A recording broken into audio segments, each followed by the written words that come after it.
वर्ण किन के भाई व्यवस्था तो प्रबंध करें अनुसार धर्म का पालन करना। भगवान श्री कृष्ण चंद्र के श्री मुख से भक्ति योग साधना का उपदेश सुनने के उपरांत उद्धव जी बोलिया गए भगवान मनुष्य किन धर्मों का पालन करे जिससे आपकी भक्ति प्राप्त हो। जिन्हें कृष्ण चंद्र जी बोलिया गए प्रिय भगत तुमने अत्यंत उत्तम प्रश्न किया है जो संसारी प्राणियों के लिए अमृत के तुल्य है। कल्प के आरंभ में जब विराट भगवान की इच्छा से सृष्टि को सर्जन हो उस समय धर्म का 4 चरण और सतयुग चल रहा था। तो उस समय सभी प्राणी सवेत वर्ण के थे और उस युग में विराट प्रभु के द्वारा ओम स्वर निकला और वो ही वेद था। सभी प्राणी निष्पाप तेजस्वी और परम भगत थे और सतयुग के पश्चात त्रेता युग आगमन हो।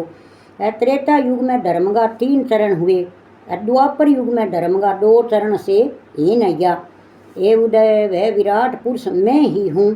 कौन गए भगवान मेरे मुख से ब्राह्मण बुझाओं से क्षत्रिय जंगा से वैश्य आम चरणों से शूद्र की उत्पत्ति है और मेरे नितंबों से गृहस्थ आश्रम हृदय से ब्रह्मचार्य आश्रम वक सतल से वानप्रस्थ आश्रम तथा मस्तक से संन्यास आश्रम की उत्पत्ति हुई। 25 वर्ष की आयु तक प्राणी को ब्रह्मचर्य को पालन करना चाहिए। 25 साल की आयु है नहीं जते कोई घी पर सही ध्यान नहीं भगवान का भजन करना चाहिए वूट सूट काम नहीं।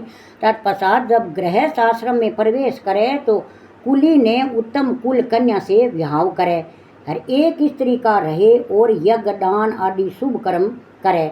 दान लेने और यज्ञ कराने का कार्य केवल ब्राह्मणों द्वारा संपादित वह ब्राह्मणों को काम है। यदि किन्हीं कारणों से ब्राह्मण की आजीविका ना चले तो व्यापार कर सकता है। इस तरह क्षत्रिय राज्य भार संभाले वैसे व्यापार करें किंतु किसी वस्तु को कम न तोले और शूद्रों का कार्य है कि ब्राह्मणों की सेवा करें।